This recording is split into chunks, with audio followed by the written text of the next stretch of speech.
Pronto. Então, recapitulando, hoje a gente vai falar sobre limite e continuidade. Então, para começar sobre esse assunto, vamos considerar as seguintes funções. A primeira função f de xy vai ser seno de x ao quadrado mais y ao quadrado dividido por x ao quadrado mais y ao quadrado. Então, essa aqui é a nossa função f, e a gente vai considerar também, para o nosso estudo, a função g de xy dada por x ao quadrado menos y ao quadrado dividido também por x ao quadrado mais y ao quadrado.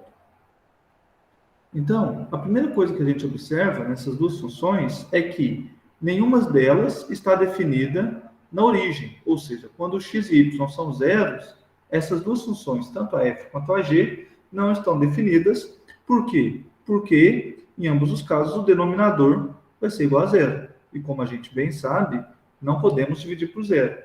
Então, note que, em ambos os casos,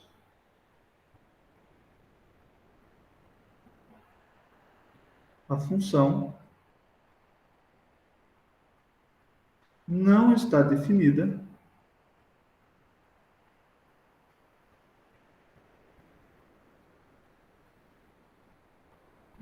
na origem.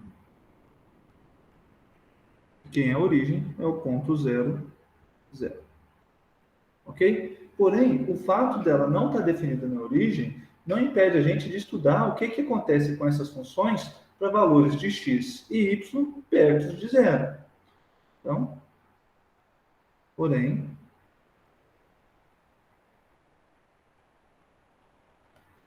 isso não nos impede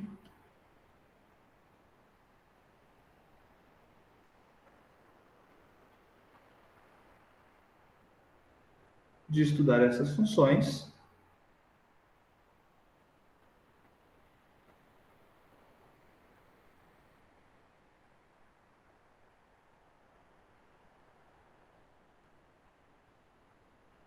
para valores de x e y perto de zero.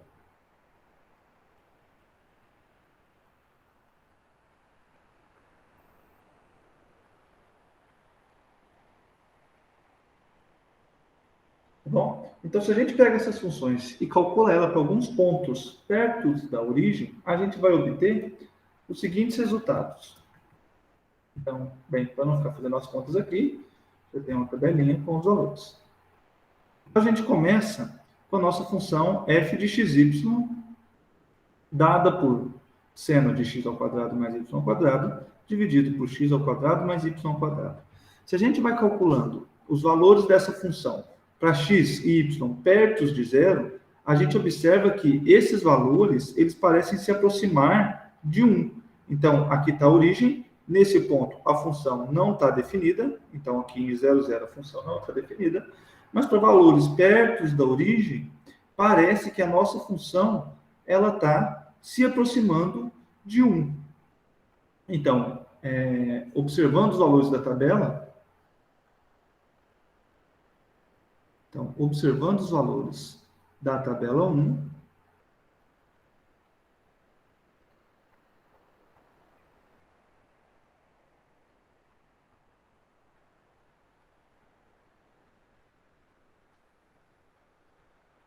parece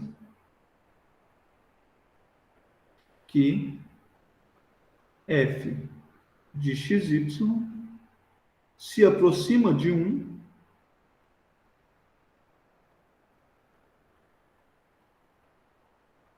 quando o x e o zero o x e o y se aproximam de zero. Então, quando x e y se aproximam de zero.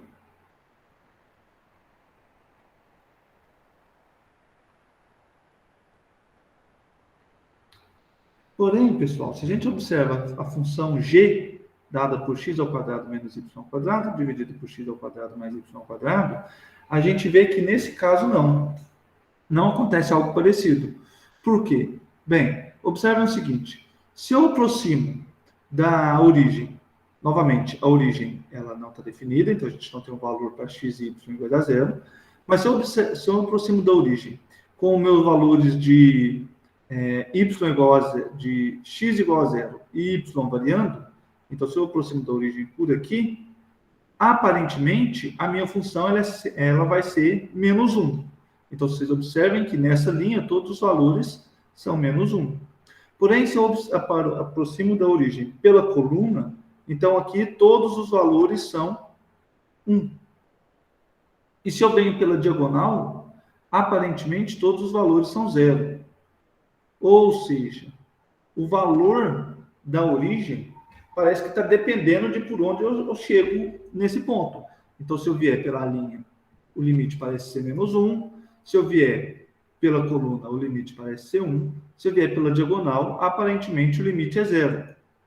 Então, observando os valores da tabela 2, aparentemente, os valores da função g para x e y perto de 0 não estão se aproximando de nenhum valor fixo.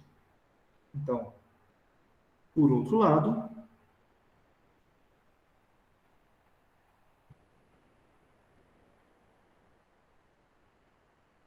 a tabela 2 mostra que os valores de g de xy não ficam próximos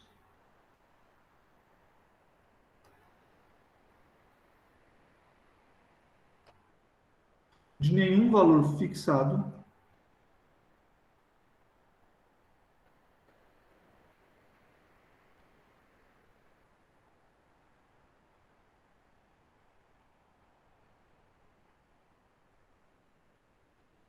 quando x e y se tornam pequenos. Ou seja, quando eles estão se aproximando de 0. Okay? Então, repetindo aqui novamente, a gente vê que, no caso da função g, o limite parece depender, ou melhor, os valores da função g de x, y dependem de por qual caminho você está chegando na origem. Então, se você vier pela coluna, o valor parece que vai se aproximar de 1, pela linha parece que se aproxima de menos 1, enquanto que pela diagonal os valores parecem se aproximar de 0. Logo, o g de xy não fica perto de ninguém quando o x e o y se tornam pequenos. Tá bom? Então, agora, em geral,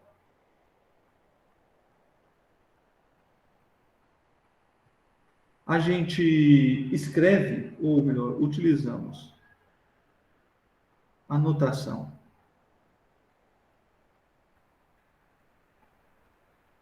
limite de uma função f de xy igual a L, quando x e y tendem a B, a gente vai utilizar essa notação para representar ou para informar que os valores de f de xy se aproximam de L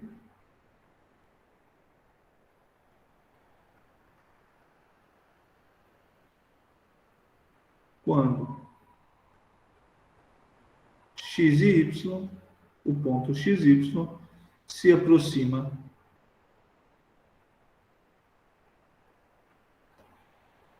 de AB por qualquer caminho.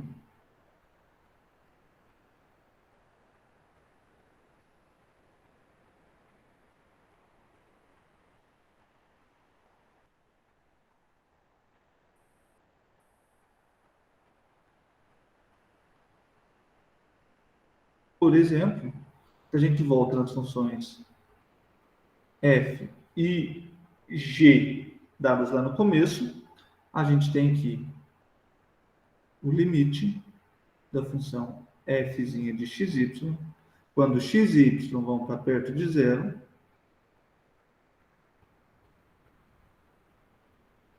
esse cara parece ser 1 e o limite da função g de xy, quando x e y vão para zero,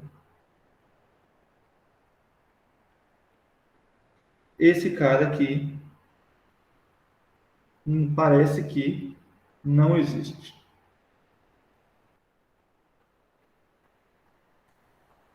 Por quê? Porque o valor depende do caminho que você está usando para chegar no ponto em questão, que é a origem. Tá bom? Bem, essa é a intuição que está por trás da ideia de limite. Porém, a gente pode definir isso de uma maneira mais precisa.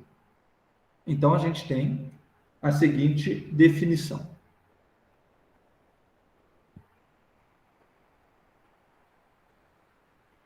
Então, definição. Seja f uma função de duas variáveis. Aqui eu estou considerando duas variáveis, mas pode ser quantas você quiser. 3, 4, 5, 1 milhão. Então, independente da quantidade, a definição continua sendo a mesma. Cujo domínio D, então, o domínio da nossa função, ele contém pontos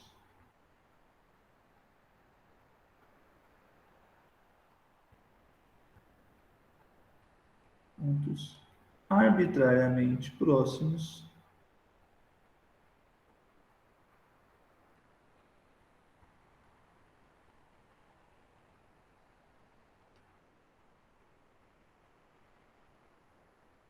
do ponto AB. O que eu quero dizer por arbitrariamente próximos?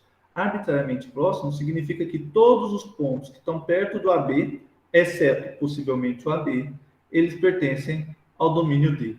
Tá bom? Então é como se eu pudesse abrir uma bolinha ou um disco com centro no ponto AB e todos os pontos que estão dentro desse disco, eles pertencem ao domínio D. Tá bom? Então, por arbitrariamente próximos, eu quero dizer isso. Então, nesse caso, a gente dizemos que o limite da função f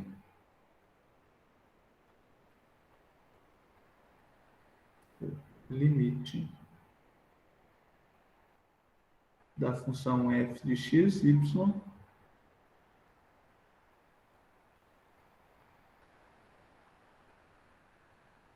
f de x, y, quando x, y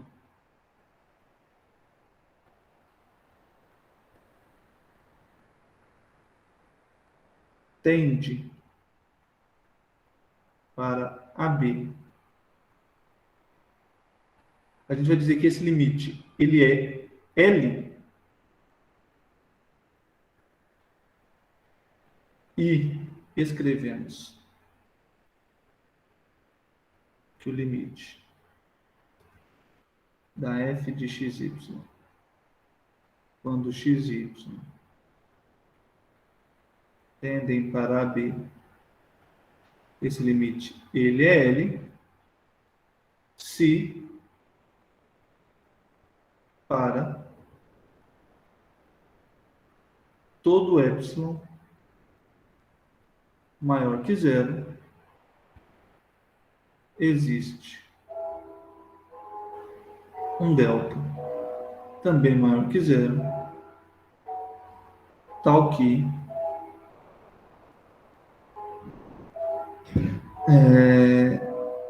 se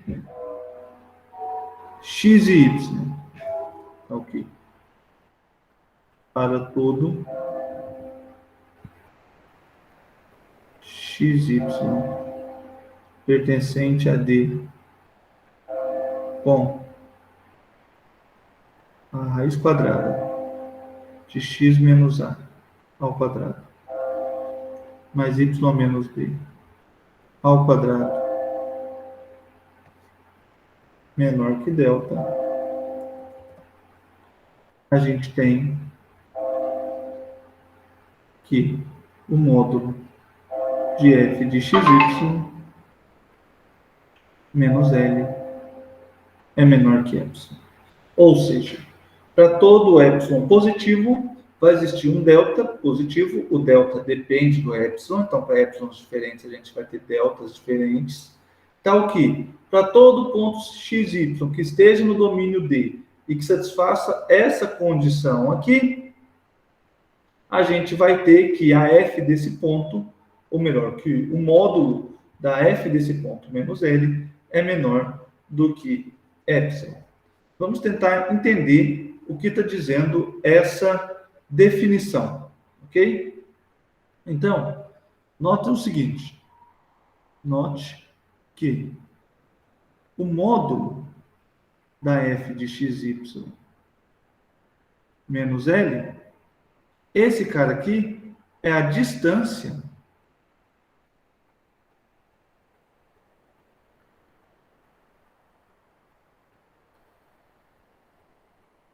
entre o f de xy e o L.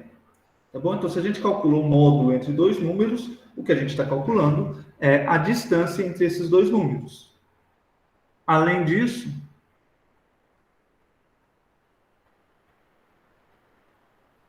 a gente tem que, vocês já devem ter visto isso lá no curso de VGA, que x menos a ao quadrado mais y menos b ao quadrado, quando a gente tira a raiz disso, a gente está calculando a distância entre os pontos xy e AB.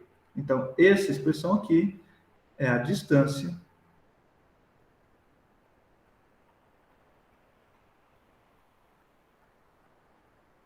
entre os pontos xy e AB. Ou seja, logo, a definição, o que ela está dizendo para a gente? Que se queremos que a distância, ou melhor, logo, a definição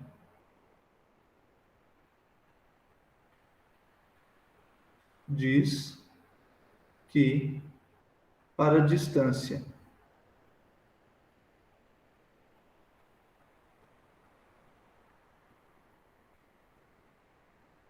de f de xy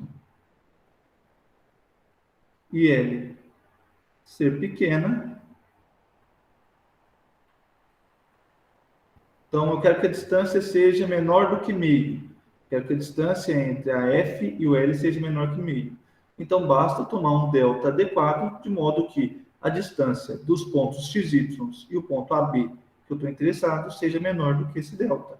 Ou seja, se eu quero que a distância seja pequena, basta tomar pontos suficientemente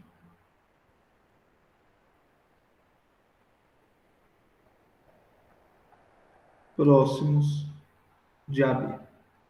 Uma coisa que a gente, um cuidado que a gente toma aqui, para evitar problemas no futuro, é garantir que essa distância seja sempre maior do que zero.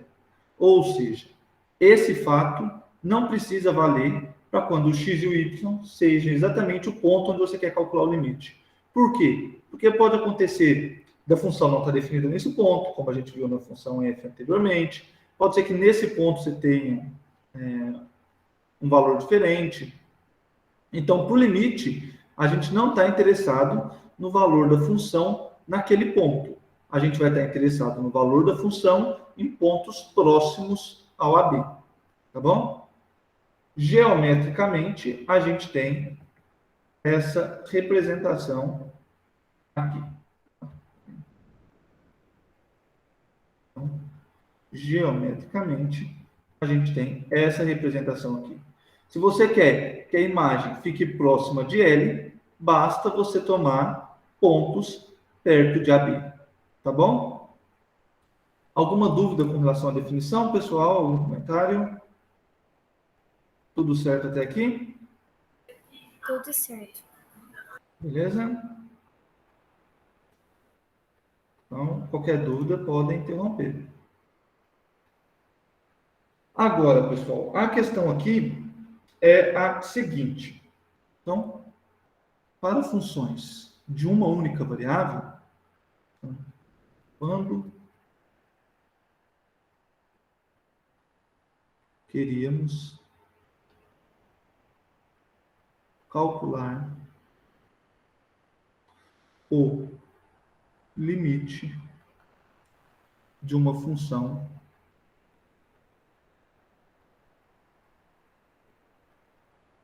de uma variável,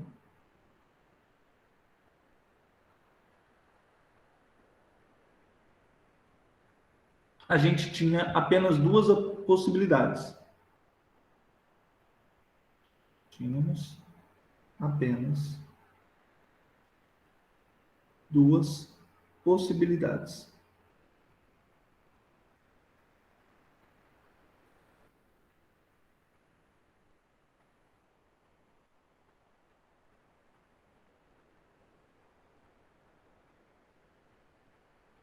Quais eram essas possibilidades?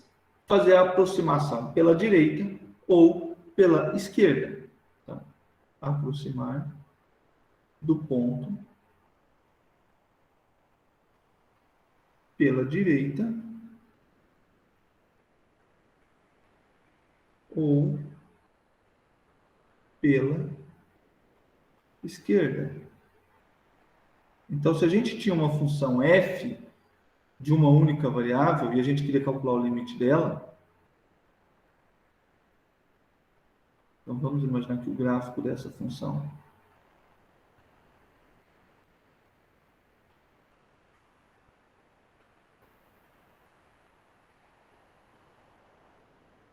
seja esse aqui. Se a gente quer calcular o limite da f de x quando x tende para algum ponto a gente tem duas possibilidades. Ou a gente vai aproximar do ponto A pela esquerda ou pela direita. No caso aqui eu falei errado. Aqui a gente está aproximando. Não, é isso mesmo, né? Pela esquerda, e aqui a gente está aproximando pela direita. Então, para calcular o limite, a gente tem duas possibilidades. Vocês lembram lá do cálculo 1? Era o que os professores chamavam de limite lateral. Então, você poderia calcular o limite da f de x quando x tende a pela esquerda, a gente colocava um menuzinho, ou o limite da f de x quando x tendia a pela direita, e a gente colocava um maisinho. Então, esses aqui eram os limites laterais lá do cálculo 1. A gente dizia que o limite existia quando esses dois limites laterais eram iguais. Então, se os limites laterais fossem iguais, o limite existia. Obviamente, existiam casos de funções onde o limite pela esquerda dava um valor, o limite pela direita dava outro valor, e nesses casos o limite não existia. Ok? Porém, aqui o buraco é um pouco mais embaixo. Porém,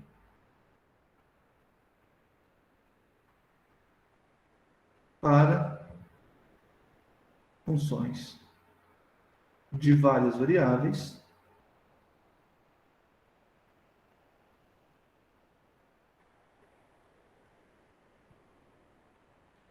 a gente pode se aproximar do ponto de interesse, então podemos nos aproximar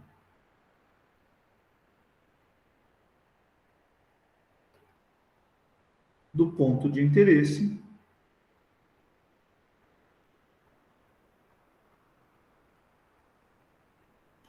por vários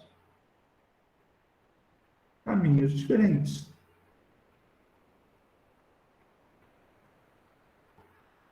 Então, se eu quero calcular o limite de uma função f quando x e y tendem para a, eu posso fazer x e y se aproximar quando x e y tendem para AB, então eu posso fazer o x e o y se aproximarem de AB de várias maneiras diferentes. Eu posso aproximar por uma reta, eu posso aproximar por uma curva, pode ser uma curva muito doida, eu posso ficar fazendo espirais aqui em torno do ponto em questão. Então, quando tem uma função de mais de uma variável, essa aproximação, quando eu estou calculando o limite, ela pode ser feita de várias maneiras diferentes. E isso é um problema. Por quê? Porque para o limite existir, o valor ele não deve depender do caminho. Do mesmo jeito que no cálculo 1 o limite existia quando os limites laterais eram iguais, aqui agora o nosso limite ele vai existir quando o valor não depender do caminho que a gente está escolhendo para aproximar do ponto AB. Ok? Tudo certo, pessoal? Tudo certo. Então, beleza. E aqui vem uma observação / uma proposição que é a seguinte. Então, observação. Se o f de xy ele está se aproximando de L1 quando o x e o y se aproximam de AB por um caminho C1.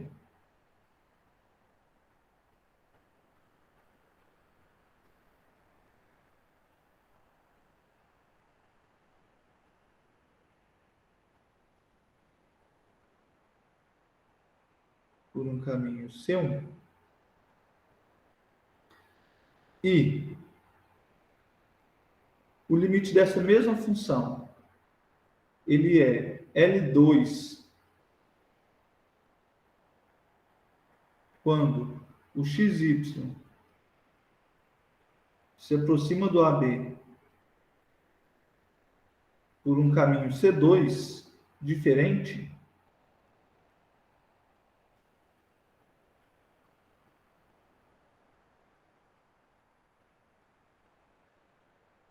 e esses caras não são iguais, L1 diferente de L2, então o limite da f de xy, quando x e y tendem a AB, não existe. Ou seja, se você escolheu um caminho C1, então suponha que essa reta aqui é o caminho C1, e por essa reta o seu limite é um certo valor L1.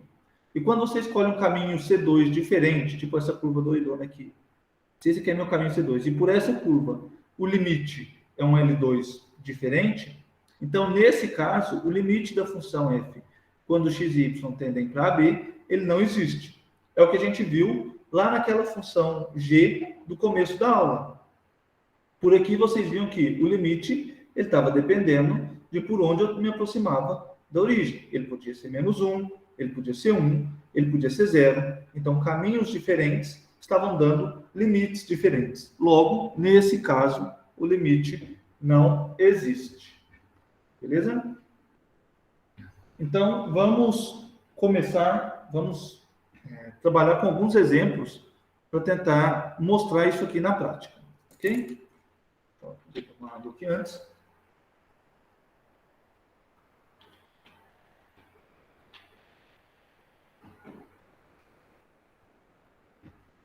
Então, o primeiro exemplo.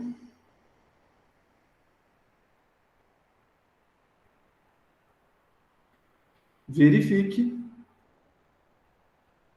ou melhor, mostre que o limite de x ao quadrado menos y ao quadrado dividido por x ao quadrado mais y ao quadrado, quando x e y tendem para zero, não existe. Então, a gente quer mostrar que esse limite aqui não existe. Bem, se você quer mostrar que um limite não existe, o que você faz é tomar caminhos diferentes e mostrar que por esses caminhos o limite é diferente. Então, para isso, considere primeiramente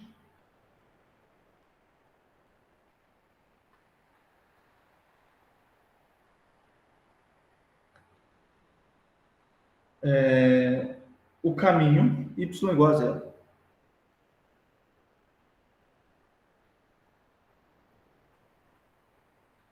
Ou seja, a gente vai aproximar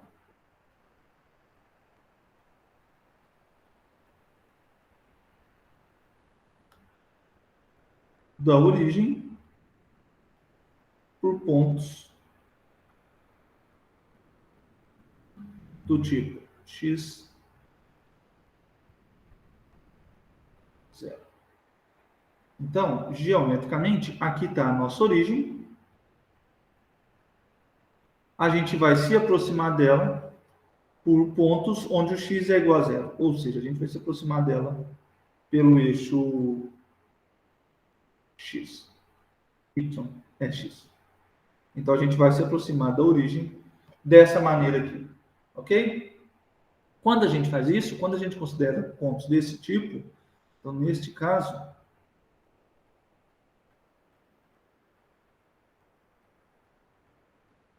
temos que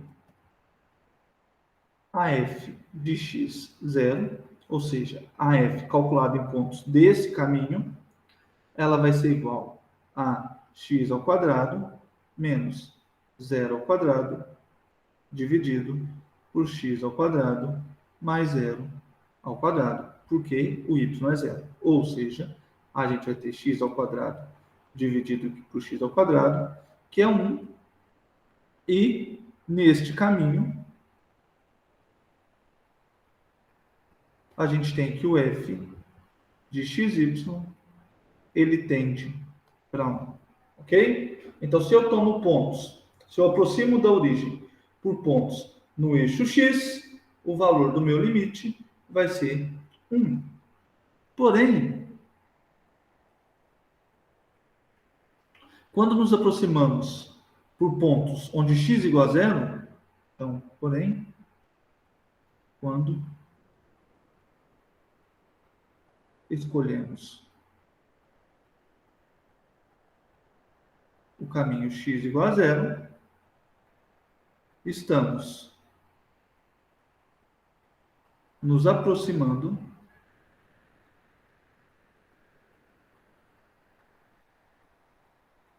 da origem por pontos do tipo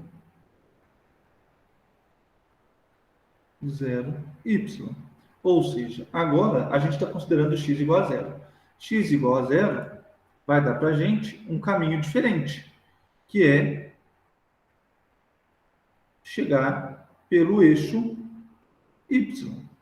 Então, se a gente está se aproximando da origem pelo eixo y, que é esse novo caminho, a gente tem o seguinte. Então, neste caso,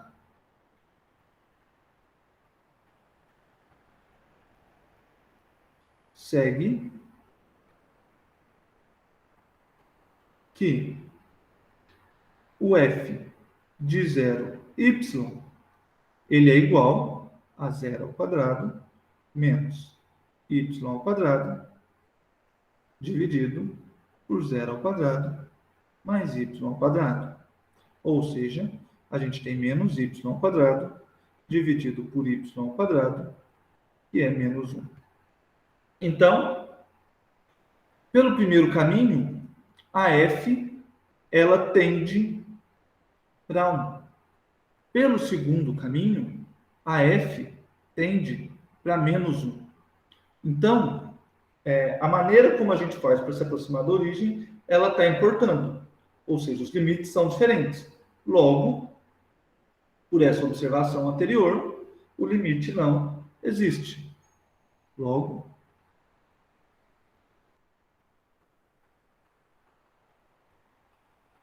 a gente tem que o f de xy tende para -1 no caminho x igual a zero, e o limite não existe. Não existe por quê? Porque caminhos diferentes estão dando valores diferentes. Ok? Esse é o nosso primeiro exemplo, a gente voltando naquela função g lá do começo. Vamos para um outro exemplo. Então, agora, se a nossa f de xy é igual a x vezes y, dividido por x ao quadrado mais y ao quadrado, será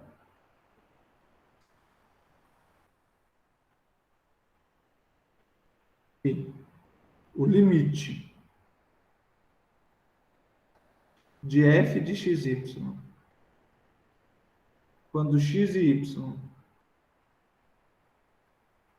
vão para zero, será que esse limite existe? Bem, então a gente tem a função f e a gente quer verificar se o limite existe. Vamos começar tomando alguns caminhos. O natural, pessoal, é sempre começar por aqueles dois caminhos que eu utilizei no exemplo anterior. Então, primeiro, considere o caminho y igual a zero. Neste caso, então, se a gente calcula o valor da função f em pontos onde o y é zero, a gente tem que o f de x zero vai ser igual a x vezes zero, dividido por x ao quadrado mais zero ao quadrado. Isso aqui é zero dividido por x ao quadrado, que é zero. Logo, por este caminho,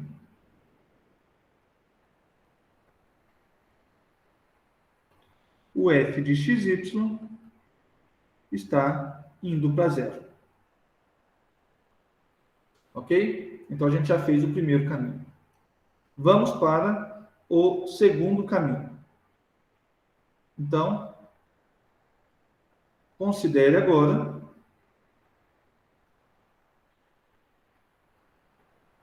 o caminho x igual a zero, tá bom? A gente trabalhou com y igual a zero, agora vamos para o x igual a zero. Então, o que a gente tem, pessoal? Quando o x é zero,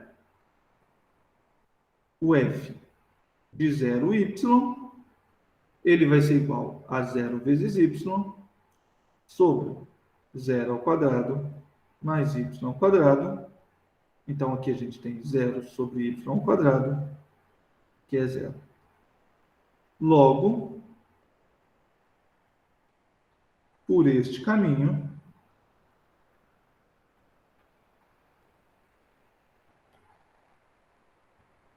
o f de xy está se aproximando de zero. Então, vejam que no primeiro caminho o limite é zero. No segundo caminho, o limite também é zero.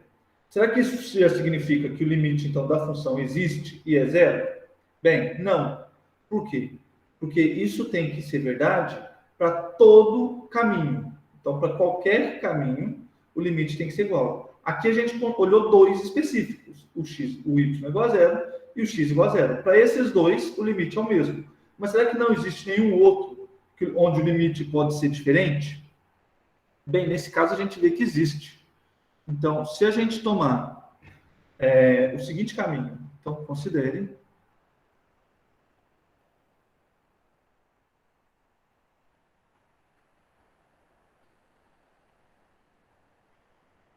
o caminho Opa, cadê? X igual a Y. Tá bom? Então, a gente já se aproximou. Nosso ponto de interesse. A gente começou se aproximando dele pelo eixo X.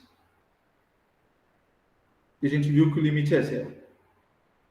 Pelo eixo Y, o limite também é zero. Agora a gente vai se aproximar pela diagonal. Então, agora a gente vai se aproximar do ponto pela diagonal. Tá bom? E a gente vai ver se o limite continua sendo zero. Ou não. Se o limite for zero, não tem nada que a gente possa dizer, porque pode ainda existir um outro caminho. Mas se o limite for diferente, então a gente tem que ele não existe.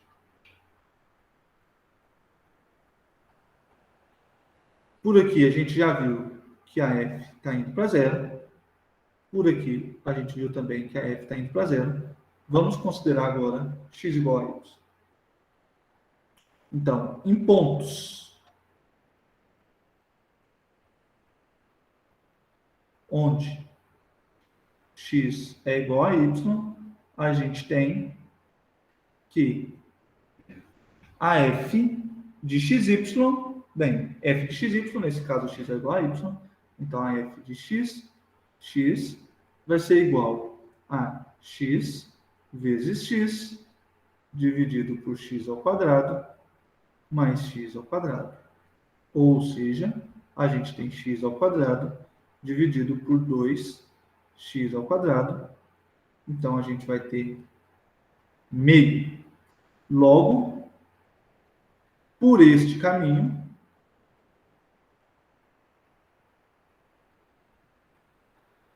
a gente tem que a f de xy está indo para meio. Portanto, o limite não existe.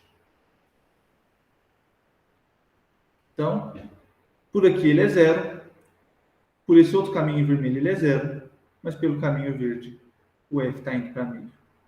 Então, o limite não pode existir. Ok? Essa é uma dúvida. Pode perguntar. Caso eu queira testar para ver se tem limite, caso uma função x e y tem que fazer mais de considerar mais de um valores para x e para y?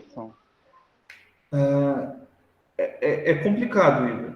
Por exemplo, se você testa para dois caminhos diferentes e os valores já são diferentes, os limites já não são iguais, então esse já pode garantir com 100% de certeza que o limite não existe. Agora, se você quer mostrar que um certo limite, se você testou para 2 e o limite é igual, você ainda não pode falar que o limite existe. Então eu vou testar para 3 e vou mostrar que é igual. Beleza, mesmo assim você não pode. Então, se você quiser mostrar que o limite não existe, quer dizer, que o limite existe, você apenas testar alguns caminhos não é o suficiente. Tudo bem? Você pode utilizar esse método para mostrar que o limite ele não existe. Tá bom? Então, quando ele vai existir? Calma que a gente vai ver daqui a pouquinho, Camille. Eu estou trabalhando primeiro com os casos onde o limite não existe. Daqui a pouco a gente vai ver que tem uma forma de verificar quando que o limite existe. Tá bom? Tá bom. Mas sem spoilers por enquanto. Ok? Então, pessoal, se você quer mostrar que um limite não existe, a ideia básica é essa. É você escolher caminhos diferentes e mostrar que o limite ele vai ser diferente. Ok? Um último exemplo nesse sentido é o seguinte. Então, um último exemplo é o seguinte. Mostre que o limite da função x, y ao quadrado dividido por x ao quadrado mais y à quarta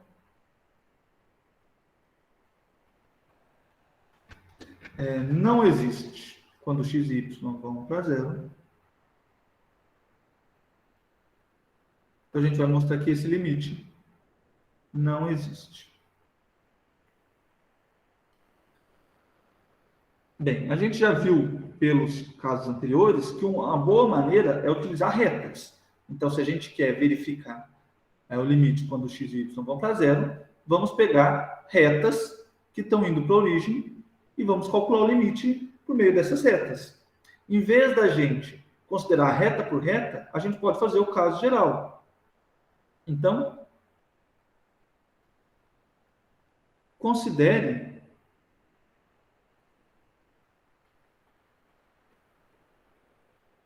a reta, o caminho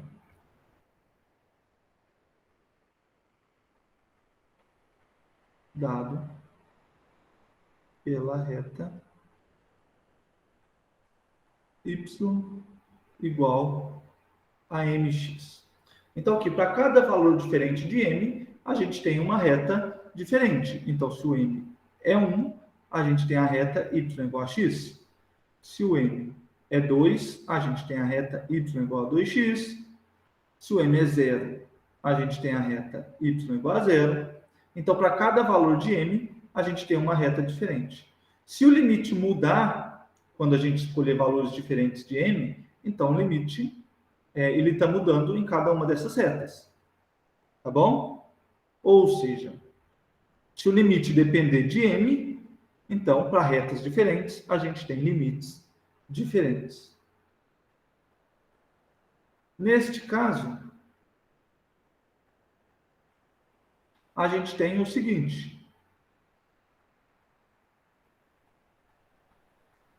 A f de xy vai ser igual a f de x m de x, mas aqui a gente tem, então, a f de x vezes m de x ao quadrado dividido por x ao quadrado mais... Opa, o que está errado?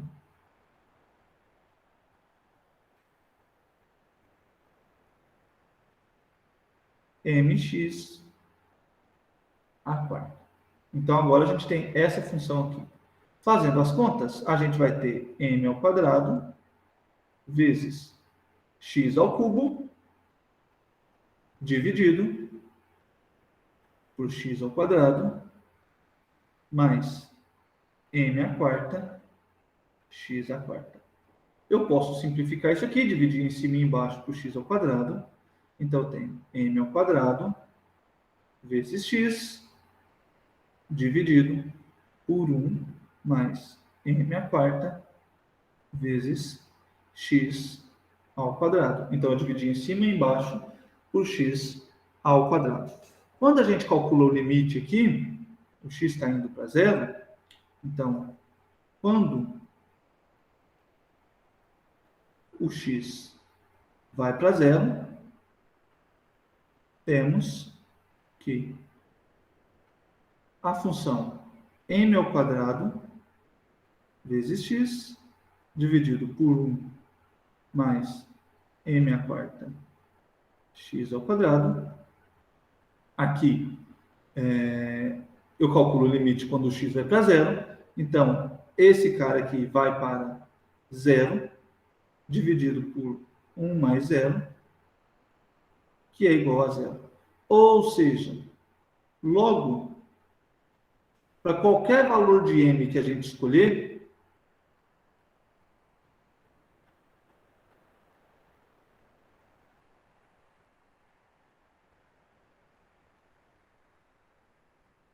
a gente tem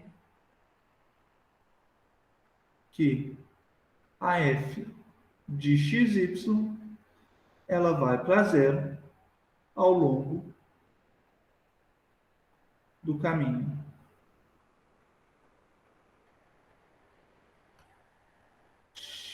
Y igual a mx. Então, o que a gente fez aqui, pessoal? A gente pegou uma reta qualquer, y igual a mx, e calculou o limite ao longo dessa reta. Então, ao longo de qualquer reta, para qualquer valor de m que a gente escolher, o limite ele é sempre igual a zero. Então, se eu tenho aqui a minha origem, e eu me aproximo dela por essa reta, o limite vai ser zero. Se eu me aproximo dela por qualquer outra reta, o limite vai ser zero. Então, qualquer reta que eu escolher, o limite vai ser sempre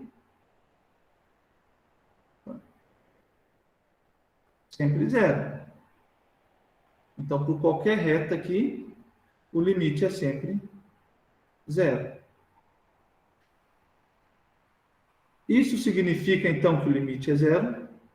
Novamente, não. Por quê? Porque os caminhos, eles não precisam ser retas. A gente pode tomar como caminho qualquer curva indo para esse ponto, inclusive as mais loucas possíveis.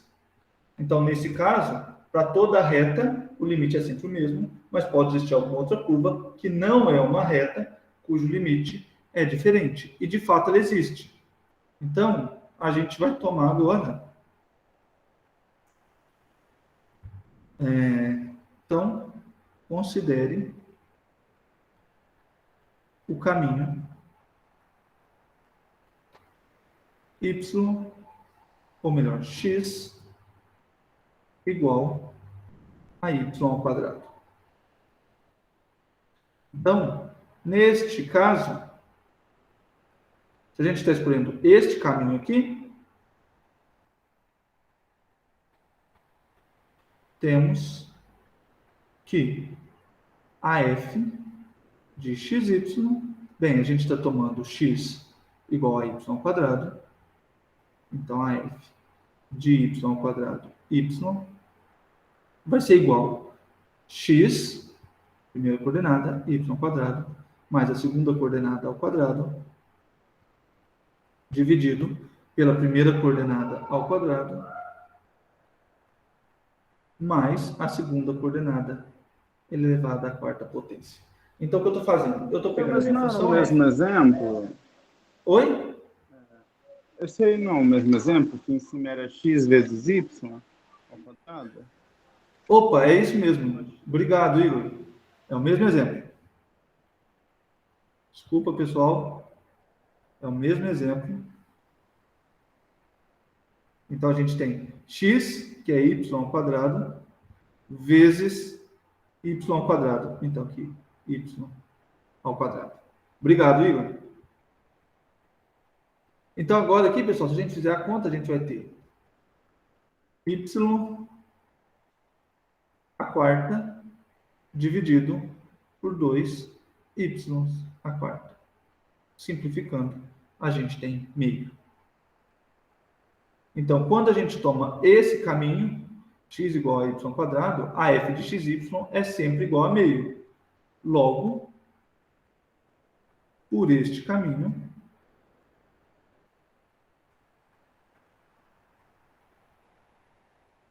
a f de xy, ela está indo para meio e o limite não existe.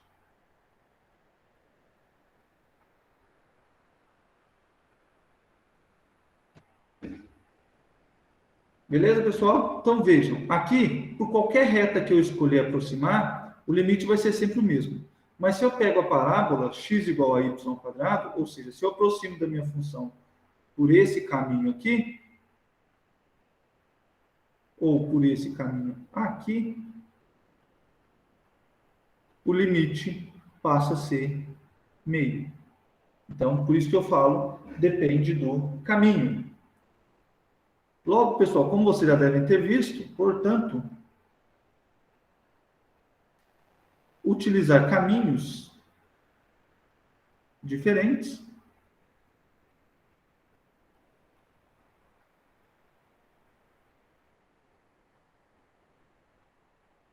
é bom para mostrar que o limite não existe.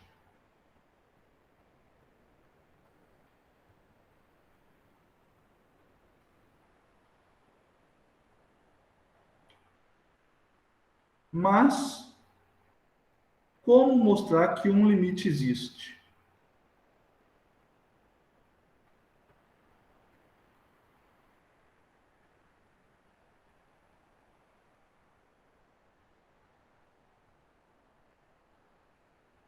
Como que a gente vai fazer para mostrar que um limite ele existe? Bem, a primeira ideia para a gente demonstrar que um limite existe é utilizar a definição que foi dada.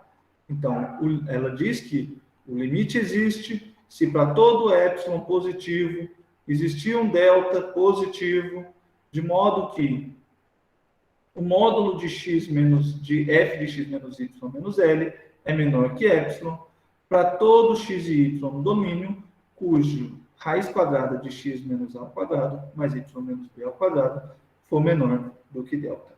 Então, uma maneira de se mostrar que o limite existe é utilizando essa definição.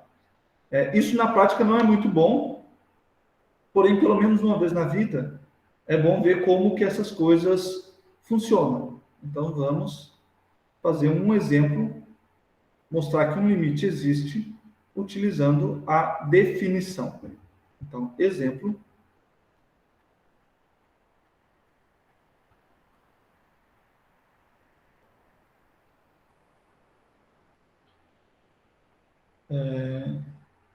Mostre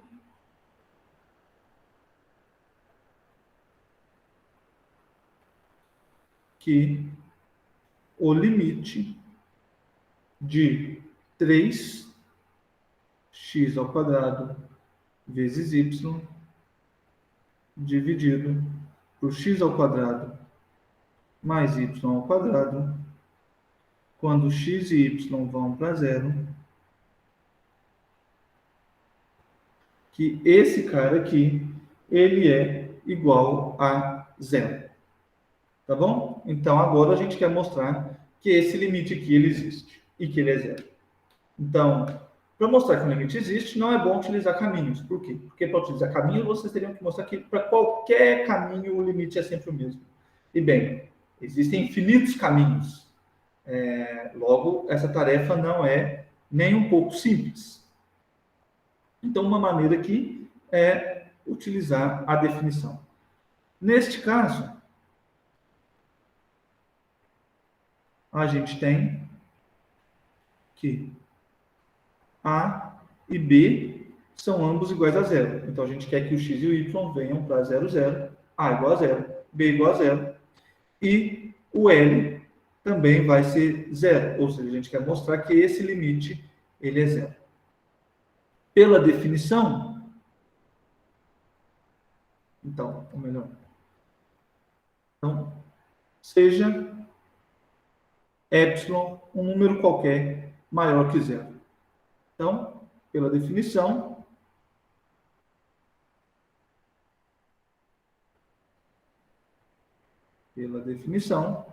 precisamos encontrar algum delta positivo tal que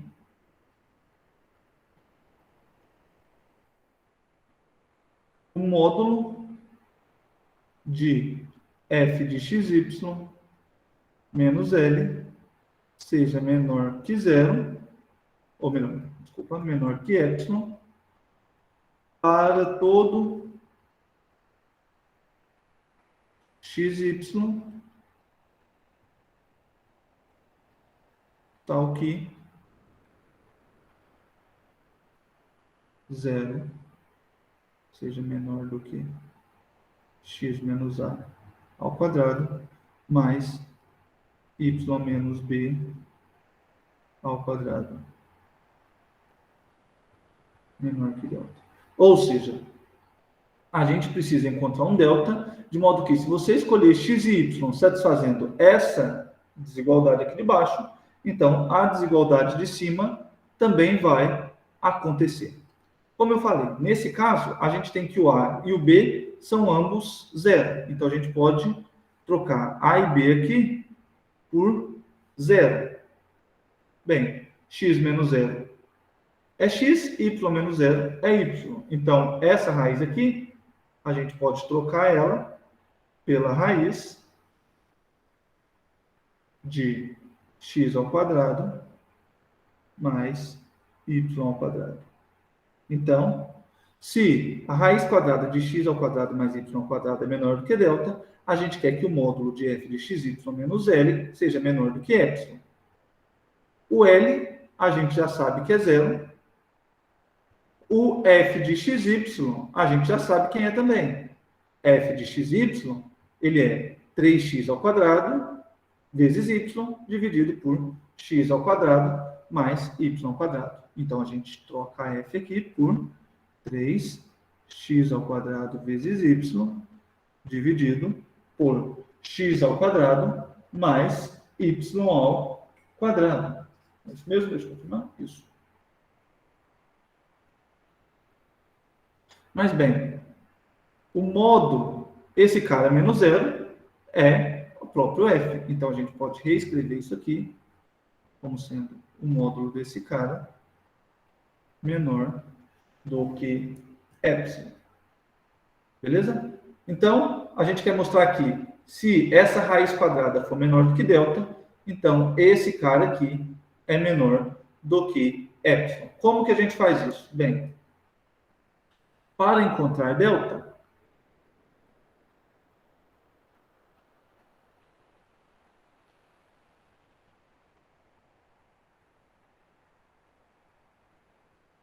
note que a gente vai observar o seguinte. O módulo de 3x ao quadrado y dividido por x ao quadrado mais y ao quadrado, bem, a gente quer calcular o módulo desse número aqui. X ao quadrado é um número positivo, y ao quadrado é um número positivo, 3 é um número positivo, então a única coisa aqui nessa fração que pode ser negativa é o y.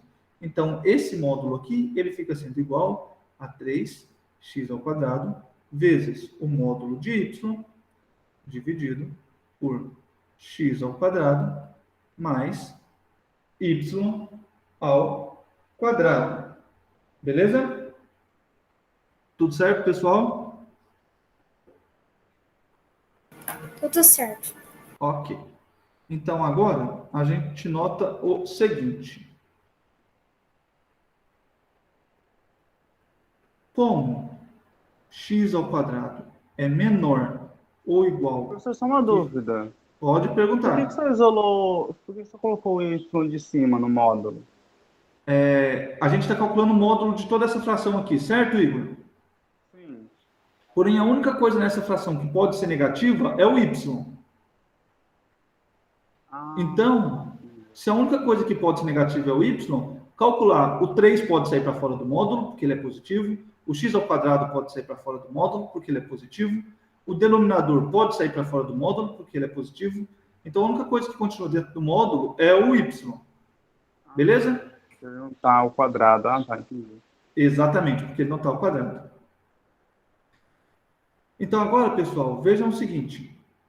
Como x ao quadrado é menor ou igual que x ao quadrado mais y ao quadrado, porque desse lado direito eu estou somando um valor maior ou igual a zero, então, a gente tem que x ao quadrado, eu vou passar esse cara aqui dividido por x ao quadrado mais y ao quadrado, vai ser menor ou igual que 1. Então, se eu divido ambos os lados por x ao quadrado mais y ao quadrado, eu vejo que x ao quadrado dividido por x ao quadrado mais y ao quadrado é menor ou igual que 1. Logo, voltando nesse cara que a gente tinha aqui em cima, então, voltando aqui, a gente tem que Esse módulo aqui, ele vai ser 3 vezes o módulo de y vezes x ao quadrado dividido por x ao quadrado mais y ao quadrado. Ou seja, a gente acabou de ver que x ao quadrado dividido por x ao quadrado mais y ao quadrado é menor ou igual que 1. Então, esse cara aqui, ele é menor ou igual que 3 vezes o módulo de y vezes 1. Tudo bem? Então, se eu troco esse cara por 1, eu ganho a desigualdade. Mais 3 módulo de y vezes 1, ele é 3 vezes o módulo de y. E quem é o módulo de y? Bem, o módulo de y é a raiz quadrada de y ao quadrado. Sempre que você quiser calcular um módulo de um número, basta você elevar o número ao quadrado e depois tirar a raiz dele. Porém, a raiz quadrada de y ao quadrado é menor ou igual que a raiz de x ao quadrado mais y ao quadrado. Tá bom, pessoal? Ou seja, resumindo todas essas contas que a gente fez aqui. Ou seja, a gente tem que o módulo de 3x ao quadrado vezes y dividido por x ao quadrado mais y ao quadrado. Então, a gente tem que esse módulo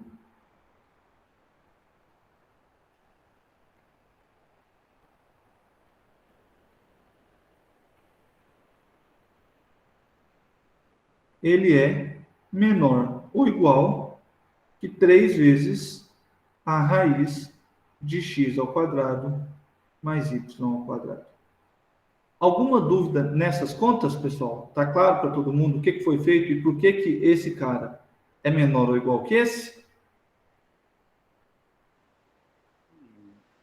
Tranquilo para mim. Não estou escutando, Igor. Não escutei, tá meio baixo. Tá tranquilo. Tranquilo? Ah, beleza. Então, pessoal, bem, a gente tem essa desigualdade aqui. Logo, o que a gente quer? A gente quer que esse cara seja menor do que epsilon quando esse cara seja menor do que delta. Logo, se a gente tomamos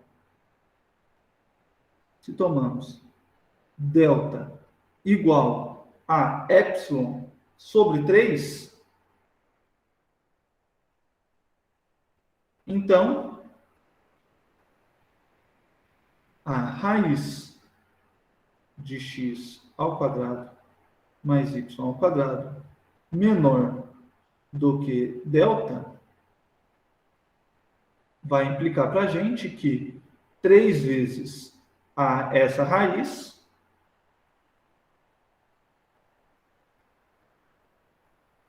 é menor ou igual, ou melhor, é menor do que 3 delta.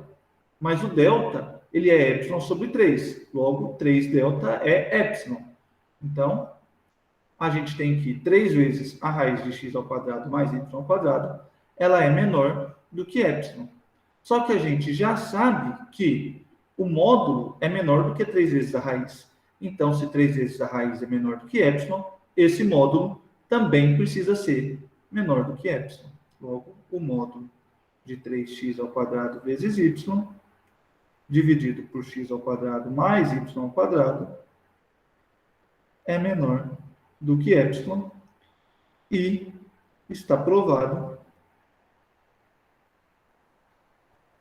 que o limite é zero. Por que está provado? Recapitulando. Dado um epsilon maior do que zero, a gente encontrou um delta. No nosso caso, o delta ele é epsilon sobre 3, de modo que, se a raiz de x ao quadrado mais y ao quadrado for menor do que delta, então esse módulo aqui ele é menor do que epsilon. Ou seja, para todo epsilon tem um delta. Ok? Então, da definição, segue que o limite ele existe e é zero. Aqui, a gente vê um exemplo onde o limite ele existe e a gente mostra que, de fato, ele é igual a zero. A gente utilizou aqui a definição de limite para fazer a conta. Porém, bem, dentro da matemática tem sempre uma piada de que achar o delta não é uma coisa fácil. E, de fato, se você quiser provar qualquer coisa mostrando por meio dessa definição, em geral, não vai ser uma tarefa muito tranquila. Aqui a gente tinha uma função racional, era a divisão de dois polinômios, então a coisa acabou facilitando um pouco, mas se a gente estiver utilizando funções mais complicadas, utilizar a definição do limite, ou seja, calcular um delta para um epsilon dado, essa não é uma tarefa fácil, muitas vezes ela é impraticável. Então a gente precisa ter uma outra maneira de calcular o limite, tá bom? E essa maneira é utilizando a continuidade. Então, continuidade.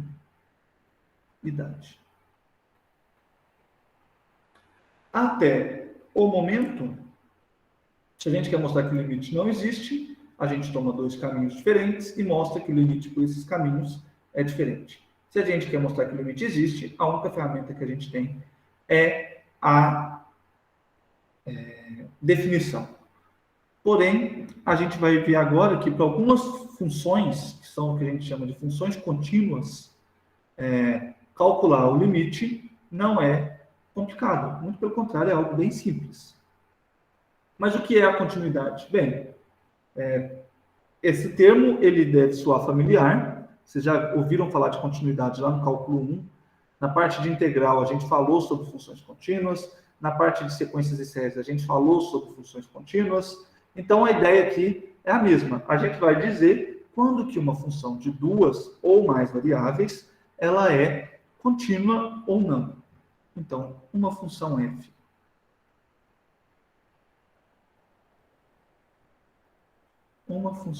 f de duas variáveis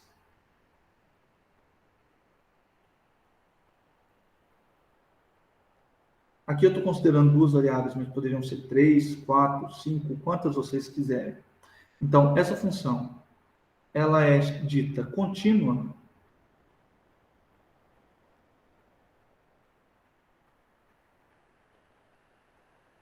no ponto AB, quando o limite da f de xy, quando x e y vão para zero, é igual a f no ponto AB. Então, se o limite da função, quando, aqui embaixo é xy indo para B. Então, se o limite da função f, quando x e y vão para AB, é igual a f de AB, a gente diz que a função f ela é contínua nesse ponto.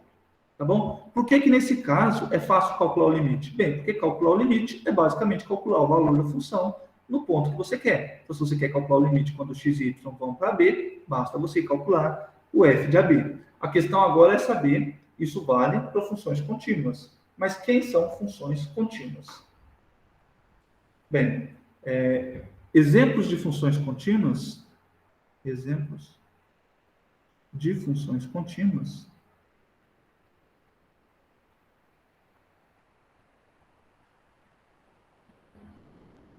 são muito conhecidos.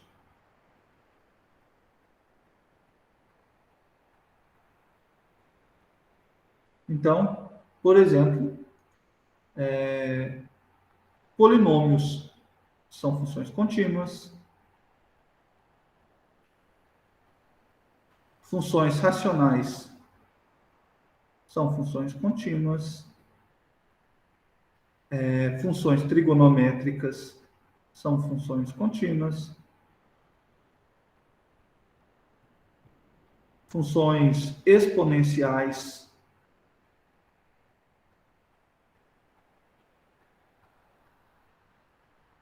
ou logarítmicas são funções contínuas. Então, todas essas funções são funções contínuas e, além disso, a soma. Então, a soma, subtração, multiplicação,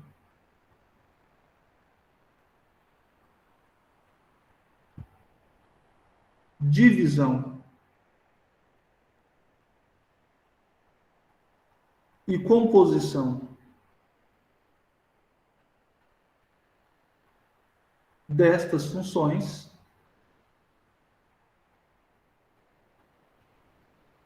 são contínuas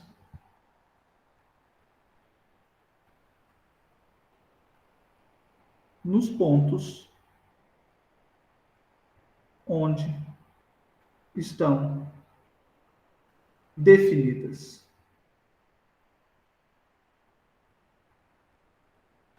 O que eu quero dizer com isso? Bem, se você toma, por exemplo, a função x, a função g que a gente estava considerando lá no começo da nossa aula, x ao quadrado menos y ao quadrado sobre x ao quadrado mais y ao quadrado. Essa função g, ela é a divisão de dois polinômios. Bem, divisão de dois polinômios, então ela é uma função contínua em todos os pontos onde ela está definida. Então, ela só não está definida quando x e y são zeros. Então, para x e y iguais a zero, essa função não está definida. Então, nesse ponto, ela não é contínua. Mas em qualquer outro ponto, a função g de xy, ela é contínua. Logo, se a gente quer calcular o limite da função g de xy, quando o x e o y vão, por exemplo, para 1, 2, basta calcular g de 1, 2. Por quê? Porque a função g é contínua nesse ponto. E uma outra definição aqui, então, uma função f. A gente disse quando que a função f ela é contínua no ponto AB. Uma função que é contínua em todos os pontos do seu domínio, bem, se ela é contínua em todos os pontos, então a gente vai dizer simplesmente que ela é contínua.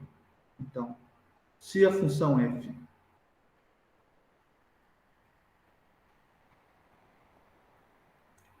é contínua em todos os pontos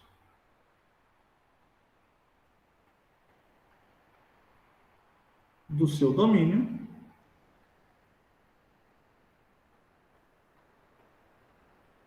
então f é chamada simplesmente de função contínua.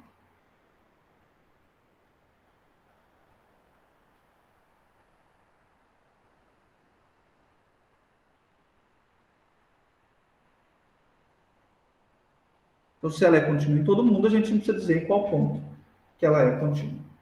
Beleza? Exemplos.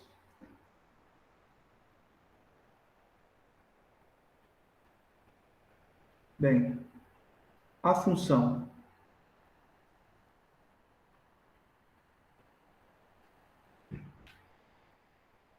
f de xy igual a 3x ao quadrado sobre y dividido por x ao quadrado mais y ao quadrado, se xy é diferente da origem e zero se xy for a origem. Essa função, definida dessa maneira, ela é contínua. Por quê, pessoal? Bem, se vocês observarem aqui, a nossa função f fora da origem, ela é a divisão de dois polinômios. Bem, polinômios, funções contínuas, a divisão delas é contínua em todos os pontos onde ela está definida. Essa divisão de polinômios, ela está definida em todos os pontos diferentes da origem, então em todos os pontos essa função é contínua. Então, de fato, 3x² vezes y dividido por x² mais y² é contínua em todo ponto diferente da origem. Por quê? Porque ela é a divisão de dois polinômios e essa divisão ela está bem definida em todo ponto diferente do 0, 0. No 0, 0 não está bem definida porque o denominador é igual a 0. Ou seja, para a gente dizer que a função é contínua, a gente só precisa mostrar agora que ela também vai ser contínua quando x e y forem zeros. Então, para mostrar que f é contínua em 0, 0, precisamos verificar que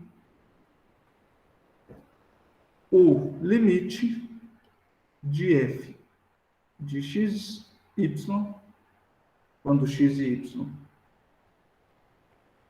vão para 0, 0, é igual a f de 0, 0. Então, se a gente consegue mostrar isso, a gente tem que a função ela vai ser contínua na origem. A gente acabou de ver no exemplo anterior, então já vimos que esse limite aqui, ele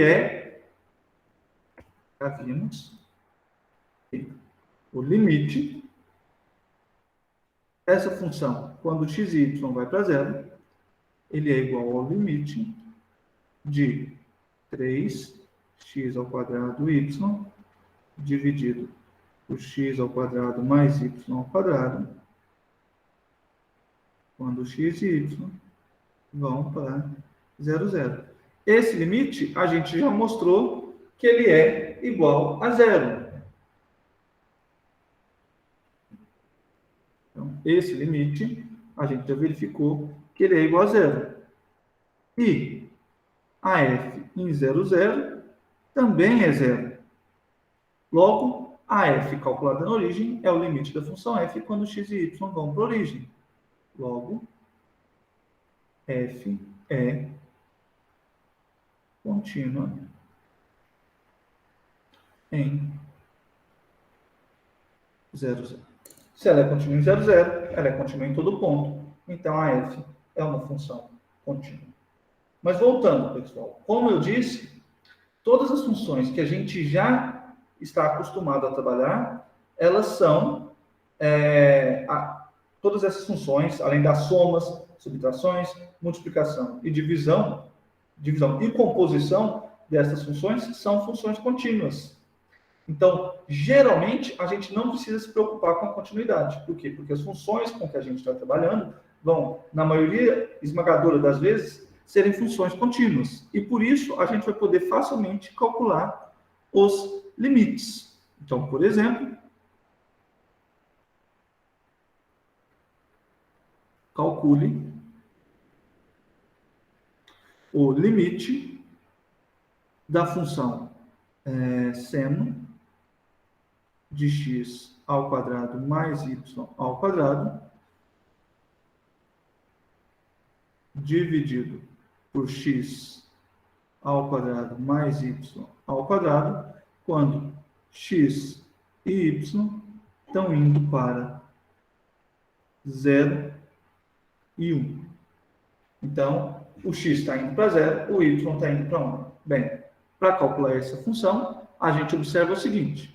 Note que a função seno de x² mais y² dividido por x² mais y², essa função está definida em x igual a 0 e y igual a 1. Então, o ponto onde a gente quer calcular o limite, ele faz parte do domínio dessa função. Então, o ponto onde a gente quer calcular o limite faz parte do domínio da função. Logo, aqui a gente tem uma função trigonométrica composta com um polinômio. Então, a gente tem a função trigonométrica composta com um polinômio dividida por um polinômio. Essa função, ela é contínua. Bem, se ela é contínua e se o ponto onde a gente quer calcular o limite faz parte do domínio, então, calcular esse limite é simples. Opa. Essa função, ela está definida em 0, 1. Logo, como ela é contínua,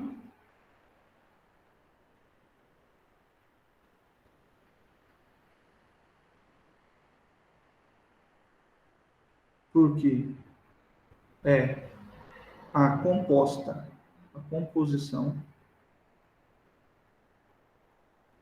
do seno com o polinômio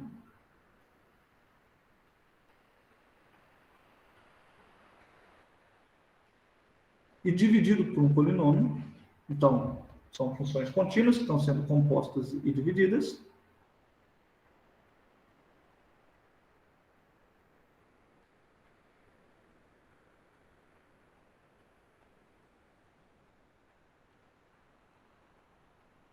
Então, temos que o limite dessa função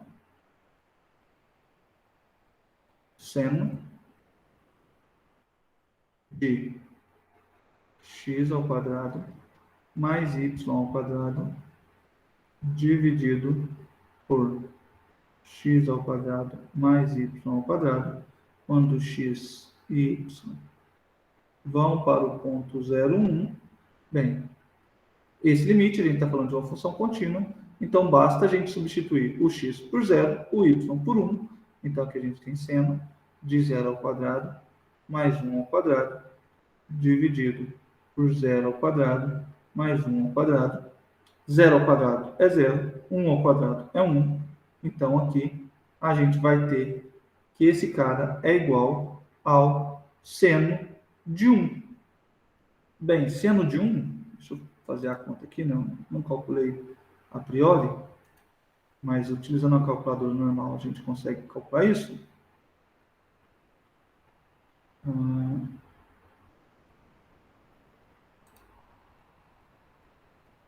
O seno de 1, ele é igual a 0,017. Então, o limite da nossa função, com 3 casas decimais de aproximação, é igual a 0,017. Ok? Alguma dúvida, pessoal? Alguma pergunta? Algum questionamento?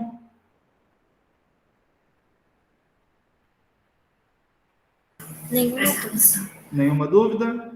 Igor, Mariana, Bruno, tudo certo? Só para confirmar, então se eu olhar assim e ver que está dentro, ela é contínua, a função, eu já posso aplicar o ponto? Exato. Se a função é contínua e se ela está definida no ponto onde você quer calcular o limite, você pode simplesmente aplicar ela no ponto e você já vai ter o seu limite dado de graça. Tranquilo. Beleza? Tranquilo? Então a gente pode usar só essa definição de continuidade, porque é mais fácil que a outra, né? Ou em vários casos a gente vai ter que usar a outra para descobrir. Você fala utilizar esse fato aqui para mostrar se a função é contínua? Ou... Isso, eu falo isso. Em geral, você não vai precisar utilizar isso. Porque todas as funções que a gente trabalha no curso aqui, e principalmente na prática, elas vão ser alguma das funções que você já conhece. É uma função trigonométrica ou um polinômio. Então, assim, na lista, provavelmente vai ter algum outro exercício onde você vai ter que utilizar essa definição de cima. Mas vai ser um ou outro exercício na lista só. Na prática, na maioria das vezes, muito provavelmente em todos os casos fora do curso de cálculo, você vai utilizar simplesmente o fato dessas funções aqui já serem contínuas para poder resolver seu problema. Tá bom? Ah, sim. Tá bom. Bom. Deixa eu ver se tem mais algum exemplo, pessoal. Então, bem, toda questão agora para calcular o limite é verificar se a função ela é contínua ou não. Então, só um exemplo aqui. Exemplo.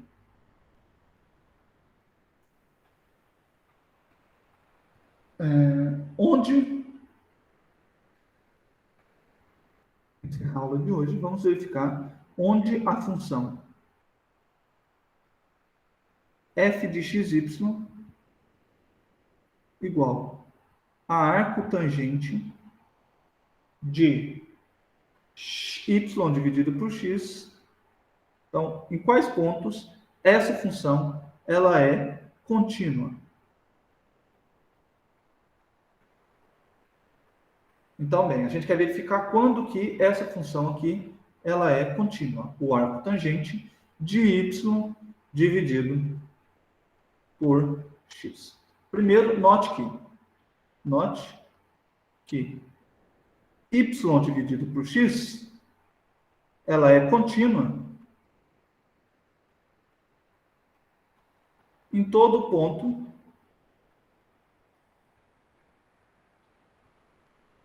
onde x é diferente de zero. Então, se o x é zero, essa função não está definida, mas se o x é diferente de zero, a gente tem a divisão de dois polinômios, então ela vai ser uma função contínua. Então, se o x é diferente de zero, a função y dividido por x, ela é contínua. Como o arco tangente ela é contínua em todo valor, então como o arco tangente é contínuo em todo ponto. Bem, o arco tangente ela está definida em todo ponto, ela é contínua em todo ponto, então ela não é nenhum problema. Logo, a f de xy igual ao arco tangente de y dividido por x, ela é contínua em todo ponto, exceto onde x igual a zero. Ou seja, em todo ponto onde o x for diferente de zero. Se o x é diferente de zero, então y dividido por x ela é contínua, o arco tangente é sempre contínuo, então, se o x é diferente de zero, essa função aqui, ela é contínua. Se o x é diferente, se o x é igual a zero, então essa divisão aqui não pode ser feita e a nossa função não está definida.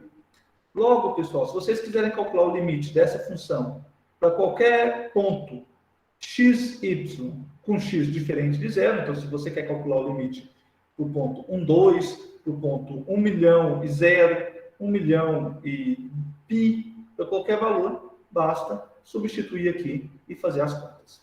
Ok? Tudo certo?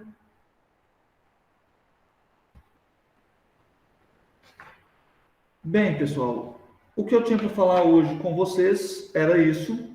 Então, na aula passada a gente viu o que são funções de várias variáveis.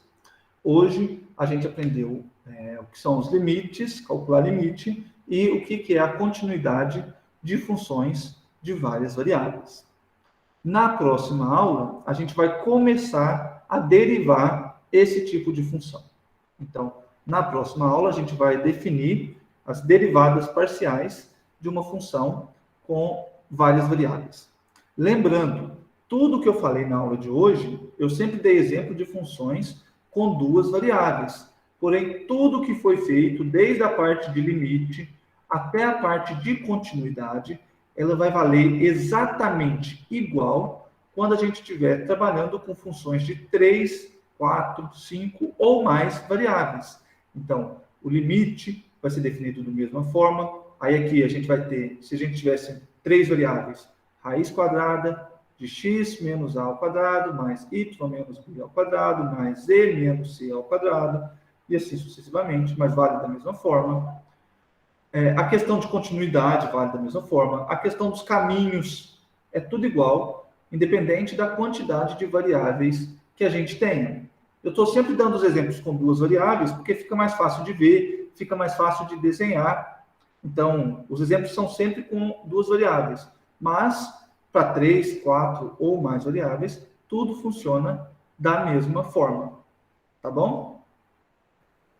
Então, pessoal, se vocês não tiverem mais dúvidas, mais algum comentário, a gente pode encerrar a aula de hoje por aqui. Tudo certo? Alguém quer comentar mais alguma coisa? O microfone está à disposição. A gente ainda tem alguns minutos de aula, caso vocês queiram conversar sobre algum outro assunto. Tudo certo? Para mim tá tudo certo.